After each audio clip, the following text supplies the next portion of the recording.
택시업계와 승차 공유업계의 갈등이 격화되고 있습니다. 차량 공유 서비스에 반대하면서 분신한 택시기사가 벌써 4명째인데요.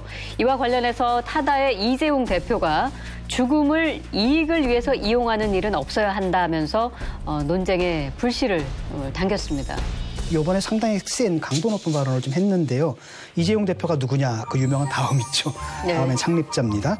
1995년에 26살의 나이에 자본금 5천만 원으로 다음을 창업한 1세대 벤처 사업가고요. 한메일, 다음 카페 등을 연달아 선보이면서 창업 5년 만에 이제 코스닥에 상장을 했던 입지전적인 인물입니다. 그리고 2000년대 초반에 지식인 서비스로 성장한 네이버에게 업계 1위 자리를 넘겨주게 되죠. 그래서 결국은 대표직을 사임했는데 그러다가 한동안 잠잠한 것 같더니 2018년에 소카 최고 경영자 자리에 오르면서 이제 11년 만에 화려하게 복귀를 했습니다. 그리고 이번 정부에서도 그 혁신성장본부 민간위원장으로 그 이번 정부 4차 산업혁명 주도를 했는데 그 지난해 말에 사임을 했죠. 그러니까 얘기를 들어보니까 좀 약간 그 통제가 좀 안 되는 자꾸 할 말은 하고 부딪힐 건 또 부딪히고 이런 스타일인 것 같아요. 이게 참 답답한 게요.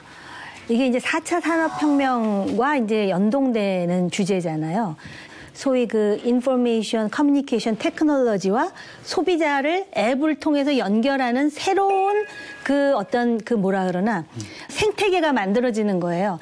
그러니까 이 생태계 속에 이제 살아남는 사람들이 있고 도태되는 사람들이 있는데 이 공유 경제의 소위 운송 서비스 여기서 이제 갈등이 폭발한 거죠. 기존의 택시 업체와 그다음에 뭐 우버를 포함한 그런 어떤 공유 라이딩 업체들 간에. 그래서 지금 이제 타다의 경우는 그런 법적 규제를 피해서 타다라는 새로운 한국형 공유 경제를 만들었는데 의외로 소비자들의 반응이 좋은 거예요.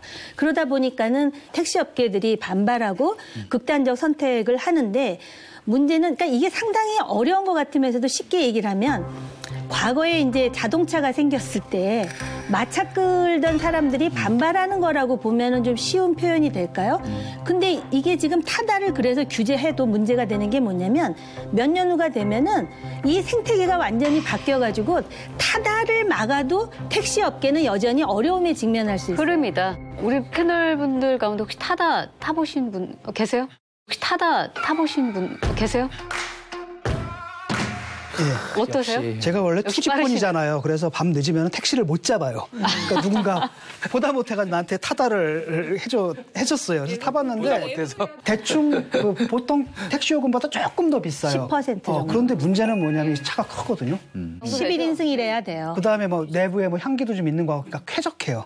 오로지 서비스만 본다면 계속 탈 것 같거든요. 타다는 그야말로 우리가 렌트카를 빌리는데 렌트카만 빌리는 게 아니라 거기에 운전기사도 함께 빌리는 형태라고 합니다. 그렇죠. 개념은 이제 그런 거죠. 그렇죠. 우리가 어디 집단으로 놀러 가게 되면 렌트카를 빌려가지고 손수 운전을 하면서 여행을 하든지 아니면 너무 많을 때는 관광버스를 아예 빌려가지고 여행을 하게 되는데 바로 그런 렌트카와 관광버스 거기에 조금 소형이라고 하는 의미에서의 택시 이것이 이제 다 결합한 운송 사업 서비스가 이제 타다인 것 같습니다.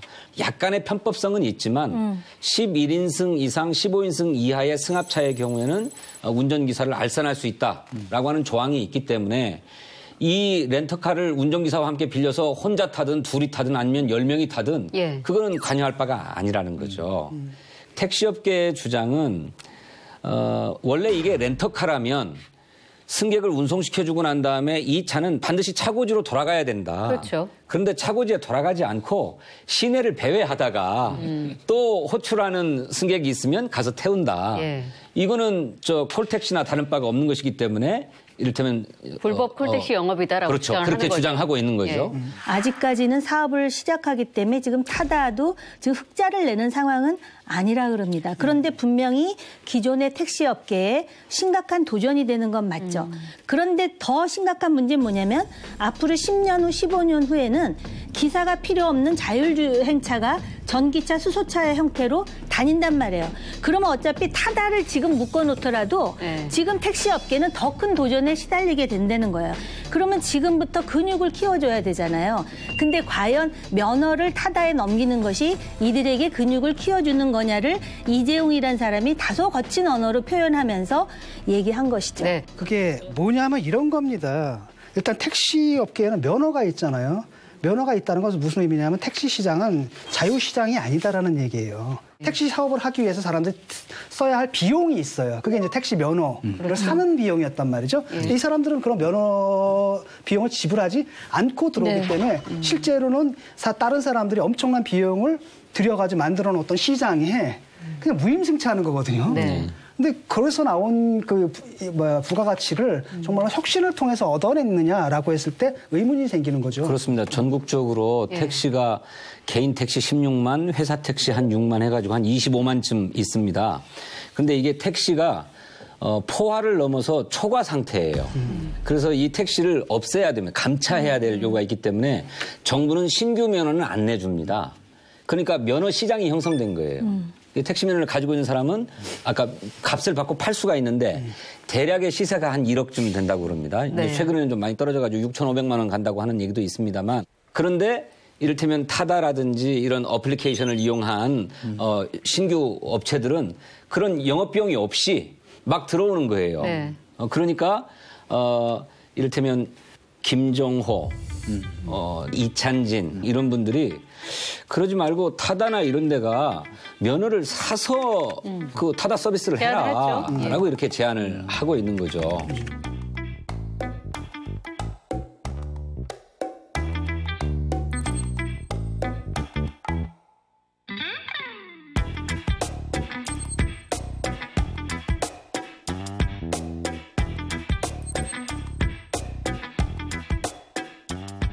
우리 사실 진 교수님은 그 1세대 이 벤처 기업인들의 지금 온라인상의 설전을 보면서 굉장히 재밌다라고 느끼셨을 것 같은 게 왜냐하면 네티즌이 온라인에서 설전하면 우리 진 교수님 아니겠습니까? 그거 원래 예. 그거 있었어야 되는데. 예. 생각해보세요. 예를 들어가지고 LG 회장하고 삼성 회장하고 뭐 싸운다 이런 거 없잖아요. 역시 벤처 기업 했던 분들이니까 그 네티즌 문화가 있는 거고 네. 솔직하고 그래서 물론 약간 감정이 섞인 이런 원사가 오가긴 하지만 그럼에도 불구하고 굉장히 생산적인 논의를 이분들이 던져줬다고 생각을 해요. 이게 사실 해답을 내기가 굉장히 어려운 일이거든요. 그렇죠. 예. 일단 뭐 저 택시업계가 제일 지금 이해 당사자니까.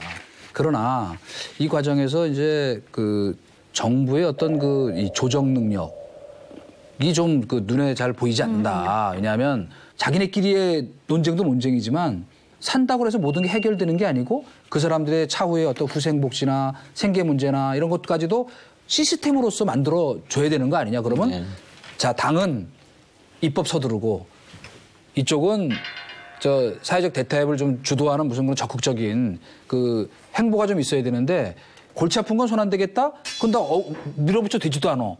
그러니까 손 안 되는 이 모습. 이거는 조금 그런 건 아니고요. 예. 아까 우리 택시업계와 차량 공유업계의 1라운드가 회사 택시와 카풀 업계 간의 싸움이었어요. 예. 이 싸움은 당과 정부가 적극 뛰어들어가지고 사회적 대타협을 이루었습니다.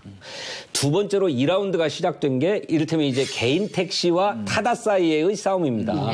이게 이제 2라운드인데 이건 조금 시간이 필요한 것 같아요. 왜냐하면 우선 개인 택시 업계가 이런 사회적 대화나 타협에 참여할 생각이 없는 거예요. 일단 타다부터 문 닫아라. 그렇죠. 그리고 이재용 감옥 살려라. 이렇게 요구하고 있는 거예요. 그다음부터 출발하자라고 얘기하고 있는 거기 때문에 조금 시간이 필요합니다. 그렇죠. 아니 그런데 예. 지금 지난번 사회적 대타협의 경우도 입법 조처를 하기 위해서는 소위 실무기구에서 택시 기사의 월급이 정해져야 되는데 그거 자체도 지금 아직 합의가 이루어지지 않는다는 거예요. 그러니까 이거는 이 합의를 이룬다는 게 참 지난한 과정이라는 것이고요. 저는 개인 택시 영업하시는 분들이 이러는 이유를 전 충분히 이해를 해요.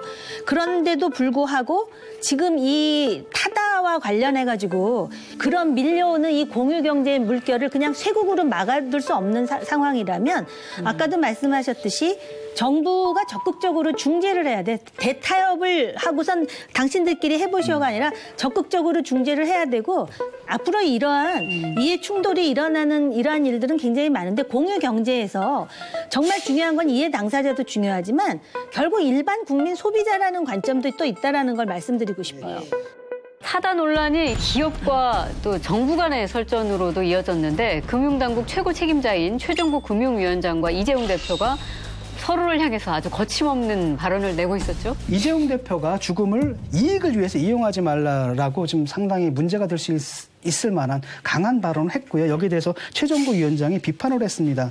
나는 달려가는데 왜 따라오지 못하느냐. 무리하고 이기적인 언사다라고 얘기를 했단 말이죠. 네. 그랬더니 이재용 대표가 또 안 집니다. 반박을 합니다. 이분 또 왜 이러시나 어디 출마하려고 하시나. 감정 싸움이 인신공격을 해버린 거죠. 이재용 대표가 오케이 지적하는 부분이 다 틀린 건 아니라고 생각을 하거든요. 옳은 부분들도 있고. 그런데 기본적으로 뭐냐면 상대를 공격할 때는 상대가 지적하는 비판의 합리적인 핵심은 내가 취하고 그다음에 그 비판을 해야지 맞는데 자기가 해야 할 사회적인 책임을 안 지겠다. 이래놓고서 남을 공격한다라는 건 좀 좋은 대수가 아니고 이렇게 나가게 되면 사실 소비자들은 상당히 타다에 만족하거든요. 그 서비스에. 그런 소비자들까지도 등을 돌릴 수가 있어요. 근데 금융위원장이 이 사안과 어떤 관계가 있기 때문에 이런 발언을 했을까라는 거예요. 직무상 관계가 있냐라는 거예요. 직무상 직접적인 관계는 없다는 거예요. 그렇죠. 그렇지만 금융위원장도 우리 대통령으로부터 직접 낡은 금융제도 시스템 싹 다 좀 바꿔라라고 하는 강력한 주문을 받았어요. 일단 새로운 사업 형태가 들어오면 허용해주고 나중에 문제가 생기면 보완하자라고 체근하고 있고 닥달하고 있는데 기존의 관료사회가 기존의 규제나 이런 데 너무 익숙한 거죠. 그러니까 이런 것들을 자꾸 감안하다 보면 속도가 안 나니까 뭐 대통령도 답답하고 또 금융위원장도 답답할 텐데 거기에 이제 혁신사업가 장본인이 염장을 지르는 것 아닙니까? 그 금융위원장과 그 이재용 씨의 그 논란을 지켜보면서 이 생각이 딱 드는 거예요. 과거의 관치금융시대 잠깐 그 생각이 났죠. 기업이나 이 사람들이 과연 힘에만 복종을 해서 거기에 따른 게 아니에요. 그때는 정부가 해결을 해줬다고. 돈을 받아먹고 했든 백을 써서 했든 딱 나서갖고 이거 해. 이거 해줘. 근데 지금 그게 안 되잖아요. 그러니까 더 정부 역할이 어려워진 거예요. 그런데 이분이 딱 이거 나서서 하시는데 나는 딱 그 생각이 들더라고. 이 양반은 조금 좀 세상이 바뀐 걸 잘 모르고 있는 거 아닌가? 민간에 있는 이 혁신을 요구하는 사람들의 요구는 사실은 간단한 거예요. 확실히 해결해 줄 수 있으면 나서서 하고 아니면 어설프게 손대지 말아달라는 말이에요. 이거를 그냥 다 요약해서 간단히 얘기하면 그런 면에서 정부가 더 고민을 하고 관료들을 잘 다독거리고 체근하면서 이끌어가는 그게 제가 물론입니다. 뭐 당연히 그렇게 해야 되는 건데 그렇게 경제 혁신을 추진해 나가다 보면 또 다른 그림자가 발생하잖아요. 물론이죠. 구 전통 산업들의 피해자들이 발생하는데 이걸 포용해야 될 과제가 또 생기지 않습니까? 그렇죠. 이 포용을 정부도 해야 되지만 또 새로운 혁신 사업가 측에서도 감당해줘야 될 몫이 있다. 물론이죠. 그래서 정부와 각 기업들 또 혁신 사업자들 간에 타협을 이뤄야 되는데 이 타협을 이루는 일이 그렇게 과거처럼 관치경제 시대처럼 막 떠먹이고 지시해서 될 일이 아니니 시간이 필요한 거죠. 자, 이게 이제 이런 문제라는 거예요. 이게 얼마나 혁신적이냐. 정말 우리가 서비스가 좋아졌거든요. 그런데 이 서비스가 과연 얼마큼 지속될 수 있느냐라는 문제예요. 이게 계속 해가지고 나중에 이제 개인 택시 다 몰아내고 타다가 다 된단 말이죠. 근데 계속 이게 늘어날 거란 말이에요. 그럼 여기서 포화 상태가 돼요. 그럼 그때 제한해야 되겠죠. 그럼 그때 거기서 또 면허제가 나와요. 그때 또 비용을 들여야 되는데 그때쯤 되면 그때 그 서비스가 지금과 같이 좋겠느냐.